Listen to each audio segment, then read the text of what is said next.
सबसे पहले तो आप अपने बारे में बताइए, क्योंकि हमारे दर्शक ये जानना चाहते हैं कि आप कि आपने जो राजनीति में आने का एक सोचा, तो उसके पहले आपके जीवन में जो आपने राजनीति में कदम रखा, उससे पहले आपका जीवन किस प्रकार से रहा?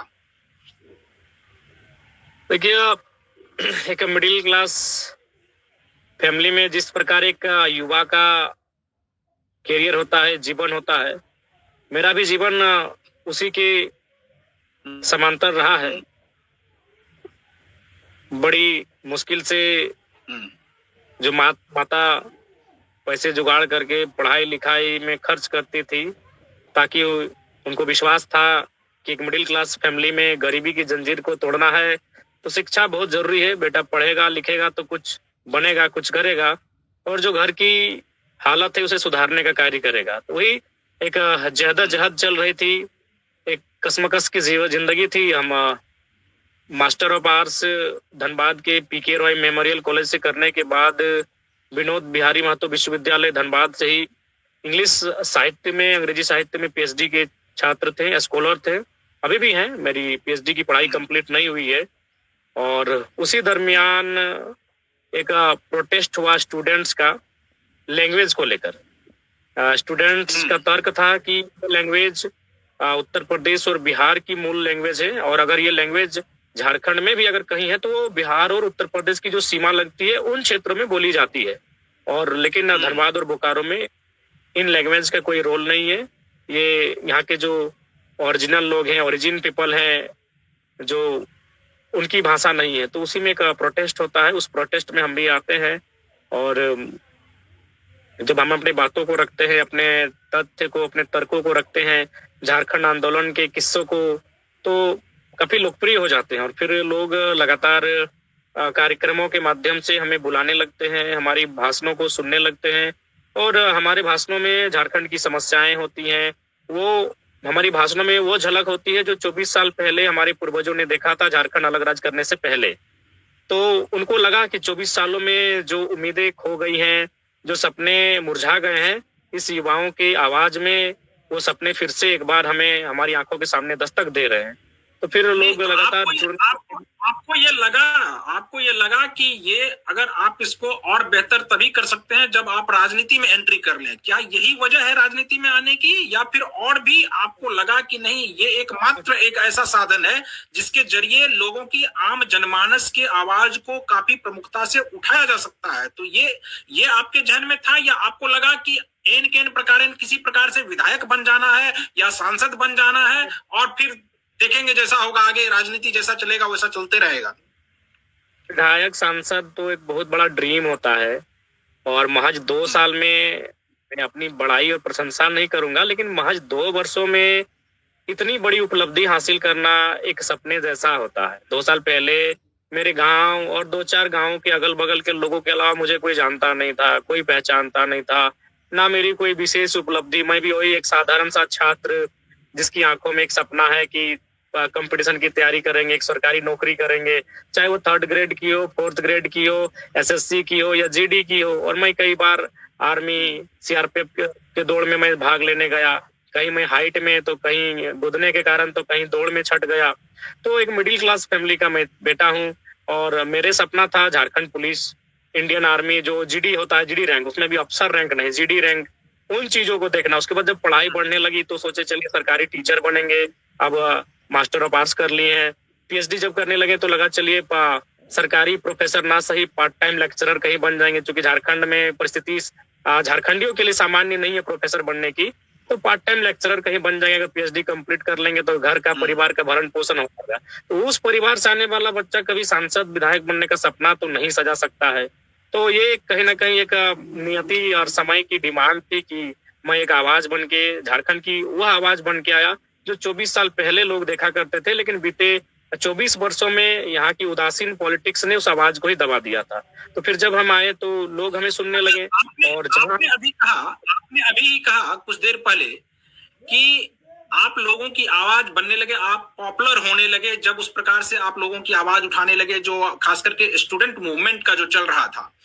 तो क्या अब आप इसी प्रकार से, क्योंकि अभी हम लोग लगातार देखते हैं आपकी वीडियो को, उसमें ये दिखता है कि आप कहीं भी जाते हैं और बहुत ही उसके साथ एकदम उग्र होकर, अगर आप वो काम नहीं करते हैं तो अधिकारी के साथ आप उग्रता से पेश आते हैं।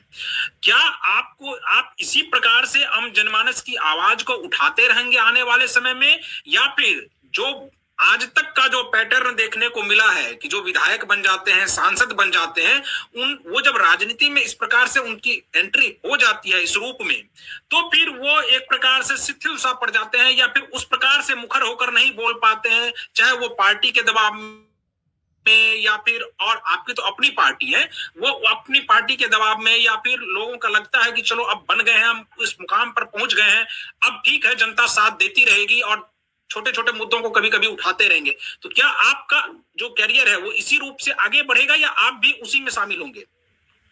देखिए, अगर हम उसमें शामिल हो जाएंगे तो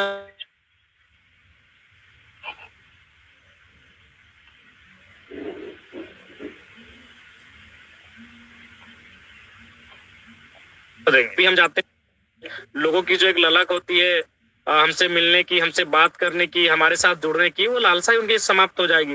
तो मुझे लगता है कि मैं जिस व्यवहार के साथ राजनीति में आया हूँ, उसी व्यवहार के साथ राजनीति को मैं अपने पद पर बढ़ाता रहूंगा।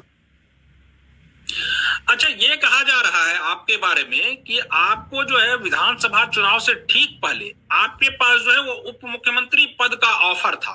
तो एक तो आप हमारे दर्शकों को ये एकदम बिल्कुल क्लियर कट, एकदम बिना लाग लपेट किए हुए, यानी कि कोई बात बिना छुपाए हुए, कि आप बताइए कि आपको क्या ये ऑफर था, और अगर ऑफर था तो किस पार्टी से ये ऑफर था आपके पास? तो देखिए, पार्टी का नाम थोड़ा सा हम सार्वजनिक नहीं करेंगे, क्योंकि उस मीटिंग में यही कहा था कि तुम, चूंकि आप युवा हैं और आप मीडिया में जो भी बात आपका दिल में आता है बोल देते हैं, तो कम से कम हम लोग का हर चीज सार्वजनिक मत कीजिएगा। तो शर्त थी वहाँ, मतलब 1 दर्जन के आसपास सीटों का ऑफर था, और निसंदेह जो उनके प्रतिनिधि बन के आए थे, डिप्टी सीएम का जो पोस्ट है उसके लिए हमें कह रहे थे कि अगर हम लोग सरकार में आते हैं तो आप डिप्टी सीएम का चेहरा बनिएगा।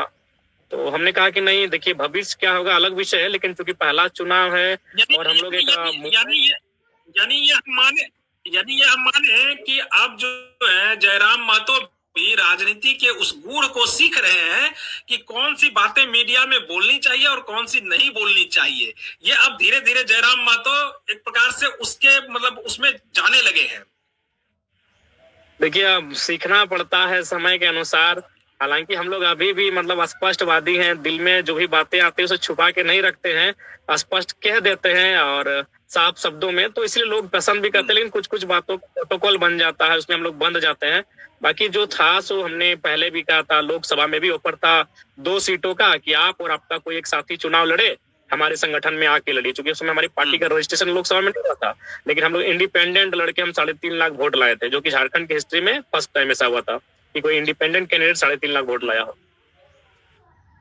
तो उस समय भी हम लोगों ने ऑफर को ठुकरा दिया था। अच्छा, हमारा मानना ये जा रहा है कि आपने सुदेश हाँ नहीं, कहा यह जा रहा है कि आपने सुदेश महतो का जो स्पेस था उसको ऑक्यूपाई कर लिया, यानी सुदेश महतो जिस क्षेत्र जिसकी राजनीति करते हैं, जिस कुर्मी बिरादरी की राजनीति वो करते हैं, आपने उसको ऑक्यूपाई कर लिया। क्या ये सही है, या फिर आप सभी के बनकर रहेंगे, किसी एक जाति के नहीं, आप सभी के बनकर रहेंगे? तो मान के चलिए लगभग 70 से ज्यादा सीटों पे चुनाव लड़े, और निसंदेह जो हम लोग का प्रदर्शन रहा वो उत्तरी छोटा नागपुर, कोल्हान और दक्षिणी छोटा नागपुर के कुछ हिस्सों में रहा। हम लोग संथाल और पलामू का जो प्रमंडल है उसमें थोड़ा सा कमी रही, लेकिन ओवरऑल हम लोग का थोड़ा बहुत ही सही, हर एक जगह हर एक बिरादरी के लोगों में समर्थन मिला है। और अगर हम कहें कि किसी एक वर्ग एक समुदाय, तो ये उचित नहीं होगा। हालांकि जिस वर्ग और समुदाय की बात करें वो हमारा बेस वोटर है, इस बात से इनकार भी नहीं कर सकते हैं। तो वो बेस और कोर वोटर है, लेकिन उसके अलावा भी सभी वर्ग के लोगों ने वोट किया है। जैसे लोकसभा में मैंने 3.5 लाख वोट लाया था, तो 3.5 लाख वोट एक समुदाय का नहीं है, उसमें बहुत ज्यादा वोट अन्य समुदाय के लोगों ने दिया था। मैं विधानसभा जो मैं जीता उसमें 94-95 हजार वोट मैं लेके आया, तो उसमें बाकी लोगों ने भी दिया। उसके बाद जो मैं दूसरी सीट जहां मैं हार गया लेकिन सेकेंड रहा, वहां पे भी हमको लगता है कि वहां तो अन्य जो ओबीसी वर्ग हैं तथा एसटी एससी हैं, उनका भी वोट हमें अच्छा खासा मिला था। देवेंद्रनाथ महतो की बात आप कर रहे हैं? जी, जगन्नाथ महतो, देवेंद्रनाथ महतो, आपके आपके जो देवेंद्रनाथ। हाँ, अच्छा आप ये बताइए कि आपने कहा आपके जो सहयोगी और हैं उनके ऊपर और आपके ऊपर, खास करके एनडीए के लोगों का ये आरोप है कि आप किसी एक गुट से मिल गए या वहां से आपको पंप किया गया। ये आरोप है, ये देखिए, ये विपक्षी लगातार ये आरोप लगाते हैं कि वहां से आपको पंप किया गया और आप जो है वो एनडीए को हराने के लिए आपने पूरी ताकत झोंकी और आपने वहां पर बीजेपी और सुदेश महतो की तो एक प्रकार से सफाया आपने कर दिया सुदेश महतो का, और बीजेपी की भी बहुत सारी ऐसी सीटें हैं जहां पर कि आपकी वजह से बीजेपी की हार हुई और बीजेपी सत्ता में नहीं आ पाई। तो क्या ये जो विपक्षी बोल रहे हैं इसमें सत्यता है? देखिए, जब चुनाव में हार जीत होती है तो कई कारण होते हैं। उन कई कारणों में अगर एक कारण वो लगा रहे तो वो उनका सोचने का नजरिया है। लेकिन मैं आपको बता दूं, जब लोकसभा का चुनाव का परिणाम आया था तब लोगों ने हमें कहा कि नहीं, हम लोग